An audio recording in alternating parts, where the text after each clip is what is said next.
기도하시겠습니다. 사랑과 내가 구사하신 하나님 아버지, 저희들이 주님의 말씀 따라 살아가기 위해 다양한 모습으로 노력하지만 참으로 말씀대로 살아가는 것이 노력이 그지없습니다. 때로는 말씀을 제대로 알지 못하고 맹목적으로 주님을 믿고 따라가는가, 또 때로는 말씀을 알고도 그 말씀대로 살아가지 못하고 방황하는 경우도, 또 때로는 말씀은 그저 우리의 삶의 기준인데 이를 기준 삼지 못하고 나아가는 경우도 있습니다. 이 모든 사정을 아시는 주님, 저희들에게 은혜를 가해 주셔서 말씀을 깨닫고 또 저희들이 때로 말씀을 왜곡하고 편협된 생각으로 받아들이지 않도록 성령께서 인도하여 주시옵소서. 예수님의 손으로 기도합니다. 오늘은 아담과 하와의 불신동에 대해서 살펴보고자 합니다. 아담과 하와가 잘못함으로 인해서 우리가 살아가는 세상이 어떤가요? 행복하세요? 아니면 힘든 과정 속에 연속인가요? 행복해요. 비록 힘든 과정의 연속이라 할지라도 오늘을 살아갈 수 있는 그 자체가 행복입니다. 이제 우리는 이 아담과 하와의 원죄에 대해서 이미 잘 알고 있습니다. 또 저도 이 부분이 좀 궁금하기도 하고, 또 한번 성경 말씀 구절들을 자세히 한번 좀 살펴보는 게 필요하겠다, 그런 생각을 가져서 오늘 말씀 주제로 선정했습니다. 우선 아담과 하와의 그 출생 배경은 우리가 잘 알죠. 하나님께서 형상대로, 곧 하나님의 형상대로 사람을 창조하시되 남자와 여자를 창조하셨다라고 말씀하고 있습니다. 그런데 남자를 먼저 창조하셨죠? 그 뒤에 여자를 창조하셨어요. 그 배경을 보면 창세기 2장 18절에 있는 것처럼 아담이 혼자 있었다라는 거. 아담이 혼자 있었나 보죠. 많은 사람이 있는데 아니죠. 아담이 혼자 있는 것이 좋지 아니해서 그를 위하여 돕는 배필을 지으셨다라고 말씀하고 계셔요. 그런데 우선 하나님께서는 사람인 아담에게 많은 그 특혜를 주셨어요. 우리가 잘 알고 있는 것처럼 그 특혜를 보면 창세기 1장 18절에 있는 것처럼 하나님이 그들에게 복을 주시며 하나님이 그들에게 이르시되 생육하고 번성하여 땅에 충만하라, 땅을 정복하라, 바다의 물고기와 하늘의 새와 땅에 움직이는 모든 생물을 다스리라 하시니라, 이렇게 말씀하고 있어요. 그러니까 하나님께서 신이 창조하시고 창조하신 모든 것을 인간에게 주셨어요. 엄청난 특혜를 베푸신 거잖아요. 그런데 단 한 단서 조건이 있습니다. 하나 그만 게 있어요. 여호와 하나님이 그 사람을 이끌어 에덴 동산에 두어 그것을 경작하며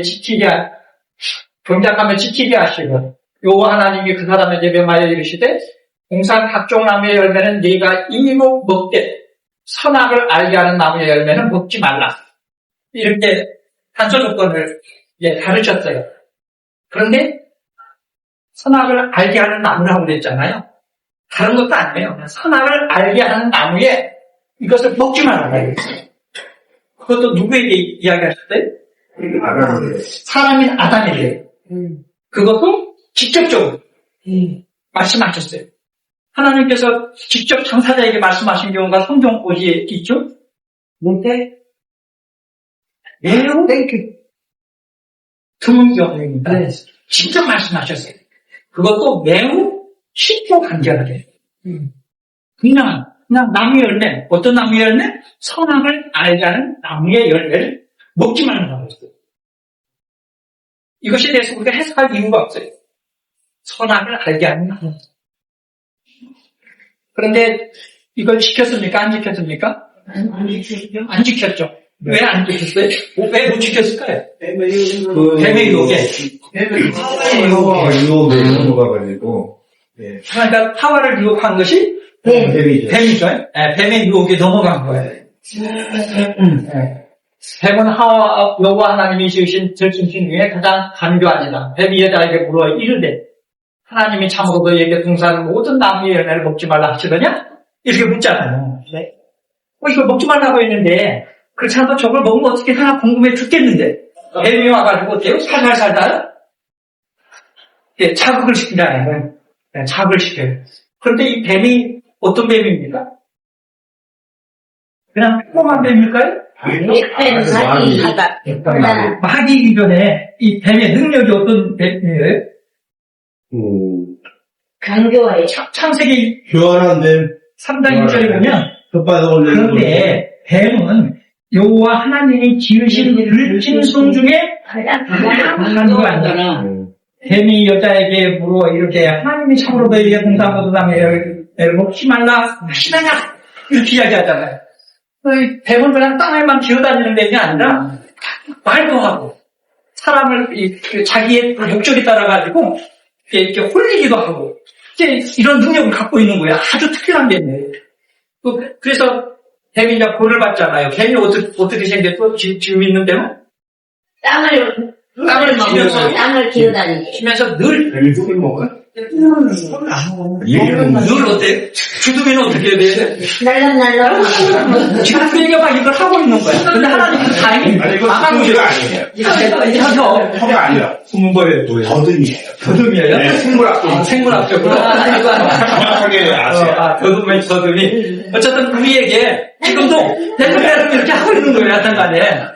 근데 다행히 하나님께서 우리가 그 뱀의 소리를 못 듣도록 막아놓으셔서 다행이에요. 그렇지 않았으면 정말 우리가 큰일 날 거예요, 매일매일. 예, 어쨌든, 이제, 이렇게 이제 그 뱀이 자극을 했어요. 그랬더니 하와가 뭐라고 그래요? 동산나무의 열매를 우리가 먹을 수 있으나, 동산 중앙에 있는 나무의 열매는 하나님의 말씀에 너희는 먹지도 말고 만지지도 말라.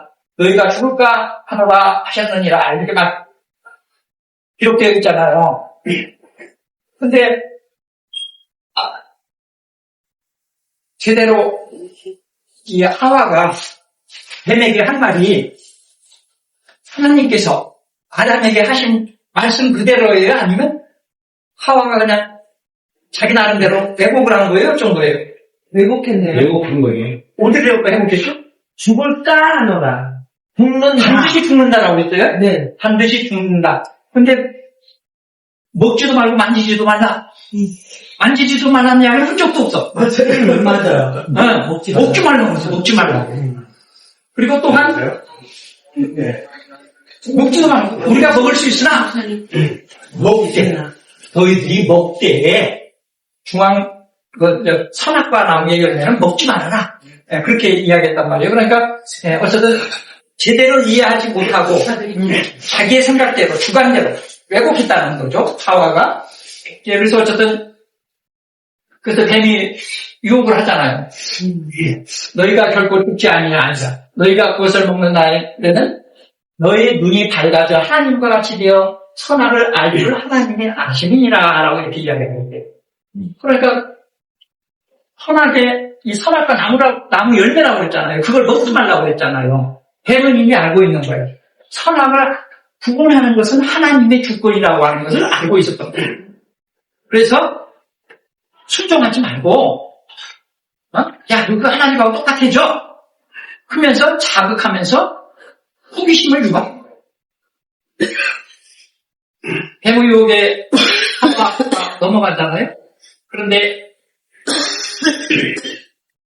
하나님이 아심을 나왔잖아요. 그 다음에 그 여자가 그 나무를 본 적 먹음직도 하고 왕직도 하고 지혜롭게 할 만큼 탐스럽기도 하는 나무인지라 그랬잖아요. 지혜롭게 할 만큼 탐스럽다 하는 거예요. 우리가 선악을 구분한다는 것은 뭐예요? 지식이 있다는 거잖아요. 지혜로움이 있다는 거잖아요. 판단할 수 있는 그런 능력이 있다는 거잖아요. 그런데 물론 이 선악을 아담이나 하와도 어려우시 그런 지혜는 있었을 거예요. 선악에 대한 것은. 그렇지만 이게 선악 그 나무의 열매를 먹지 말라고 하는 것은 선악을 판별하고 구분하는 것은 나의 그 주권이라고 하는 것을 하나님께서 말씀하신 거거든요. 사실 내 주권에 도전하지 마. 우리 재판하는데 어떻습니까? 막 밖에서 다 판단하죠. 우리가 다 그냥 그 어떤 사건이 있으면 그 재판에 재판관이요. 그 영향력이 있어요, 없어요? 없죠? 또 판단하고 나면 재판관이 어떤 판결을 내리고 나면 또 그것에 대해서 뭐 어쩌고저쩌고 막 이거거든요. 어떻게 보면 재판장에 대한 재판장의 주권에 대한 도전이기도 하거든요. 사실은 그러지 말라는 것을 말씀하시는 것이죠. 그래서 결국 따먹었더니 밝아진 거죠. 눈이 밝아져서. 그러니까 결국 어떻습니까? 뭐 우리가 이 선악이라고 하는 것은 세상의 모든 지식일 수도 있어요. 학자들은 뭐 세 가지로 이야기합니다. 모든 세상의 지식이라고 이야기하기도 하고 또는 판단의 주권을 이야기하기도 하고. 그런데 이 선악과를 먹기 전에는 악에 대한 경험을 해보지 못한 거예요. 아담과 하와가. 그런데 선악과를 먹음으로 눈이 밝아져가지고 악에 대한 것을 경험을 한 거예요. 경험을 한 거고 그로 인해 가지고 어때요? 죄의식도 생기는 거고 그로 인해서 부끄러움도 알게 되어지고 이런 거거든요. 결국 눈이 밝아져서 그들이 지혜가 더해지니까 그런 거예요. 우리 어릴 때 여러분 어떠셨어요? 그냥 깨먹고 지내셨죠? 예. 깨먹고 지냈잖아요. 그냥 예. 2살, 3살까지도 못 모르고 지냈어. 그러다가 좀 지혜가 좀 더해가고 뭐 세상적 이런 거다 보니까 부끄러운 줄 알고 옷도 이렇게 하잖아요. 그런 것처럼 어쨌든 이제 남녀가 다르다는 것도 알게 되어지고 이거하고 똑같은 거예요. 사실 그런 이치에 해당이 된다라고 저는 생각을 해봅니다. 이건 그냥 저 개인적인 생각입니다. 어쨌든 그래서 이에 대한 우리 뭐 별명이라든가 뭐 이런 것들이 여러 가지 주어져 있지만 앞에서 이야기한 것들은 불순종하는데 가장 큰 원흉이 뱀이잖아요. 하나님이 지으신 들짐승 중에 가장 강한 그렇다는 거죠. 또 이 뱀은 여자의 지능을 능가하는 것이고 결국 그 여자는 뱀의 유혹에 넘어가서 그녀의 신앙과 사상체계에 큰 혼란을 겪게 되고 종래는 하나님이 금하시는 나무의 실과를 따먹게 되었다 하는 거죠. 또 이 사단의 그 범죄는 결국은 3장 6절이네요. 교만함으로 인한 것이기도 하고요. 어쨌든 하나님의 당부를 하와가 이와 같이 자의적으로 임의적으로 왜곡해서 말하고 판단하는 예로 활용했다 하는 것이죠. 저는 그래서 우리가 이제 국내 최대 신학교 모태학의 교훈이 신자가 되라, 학자가 되라, 행자가 되라. 이게 그 교훈이에요. 그런데 신자가 되는 건 당연하죠. 우리가 성자가 되는 것도 당연해요. 하지만 학자가 되라. 저는 이게 늘 마음에 걸려요. 신학생들이 별로 그렇게 신앙심이 없어. 그런 목회자들이 배출이 되는 거예요. 이거 참 문제예요. 말씀을 깊이 이해하지 못하고 섣부르게 알고 자기 기준으로 판단하고 그러다 보니까 그러한 일들이 발생되어집니다. 우리가 학자가 되더라도 비평가가 돼서는 안 돼요. 비판자가 되어서도 안 돼요. 또 평론하기냐 다른 것이면 모르지만 이 신앙은 평론가가 되어져서 안 돼요. 또한 지나치게 우리가 상상력을 동원하고 비틀어서도 안 돼요. 그냥 있는 그 말씀 그대로 성경 전체를 구분되어지지 정확하게 우리가 알지 못한다 할지라도 그 부분에 한정되어 있는 앞뒷부분을 통해서 문맥을 통해서 그 자체만으로 받아들이고 이해하는 것만으로도 우리의 신앙은 더욱더 건전해지게 더 잘 장성할 것이라 성장할 것이라고 여겨집니다. 그러나 저의 상출한 그야말로 소고 말씀드렸습니다. 감사합니다.